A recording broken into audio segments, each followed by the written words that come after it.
హక్కు భారత రాజ్యాంగం ప్రజలందరికీ ఇచ్చిన ఒక రాజ్యాంగ హక్కు. విన్స్టన్ చర్చిల్ ఒక మాట అంటారు, ప్రజాస్వామ్యం అంటే ఏంటి?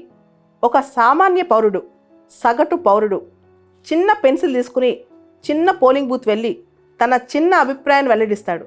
అదే ప్రజాస్వామ్యానికి ప్రతీక, అదే ప్రజాస్వామ్యాన్ని ముందుకు నడిపిస్తుంది అని చెప్పి. అరిస్టాటిల్ ఒక మాట అంటారు, ఓటు అనేది citizens participation in state craft, రాజ్య నిర్మాణంలో ప్రజల యొక్క భాగస్వామ్యం తెలియజేస్తుంది అని చెప్పి.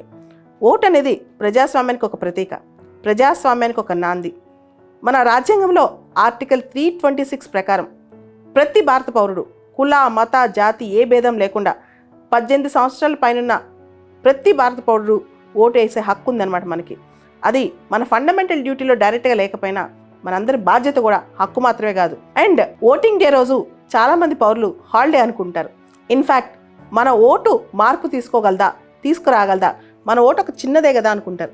ఇన్ఫ్యాక్ట్ ఒక మాట చెప్పాలంటే ప్రతి ఓటు సముద్రంలో నీటి బొట్టు అంతే, కానీ అన్ని నీటి బొట్లు కలిస్తేనే సముద్రం అవుతుంది కదా. ప్రజాస్వామ్యంలో ఇవన్నీ కలిపి మహాసముద్రం, ఒక ఉప్పెనలా తయారవ్వాలి. అదే ప్రజాస్వామ్యం అంటే.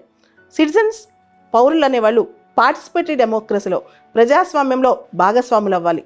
హానా అరెంట్ ఒక పొలిటికల్ థింకర్. ఆవిడేమంటారు తెలుసా? Power west with the people.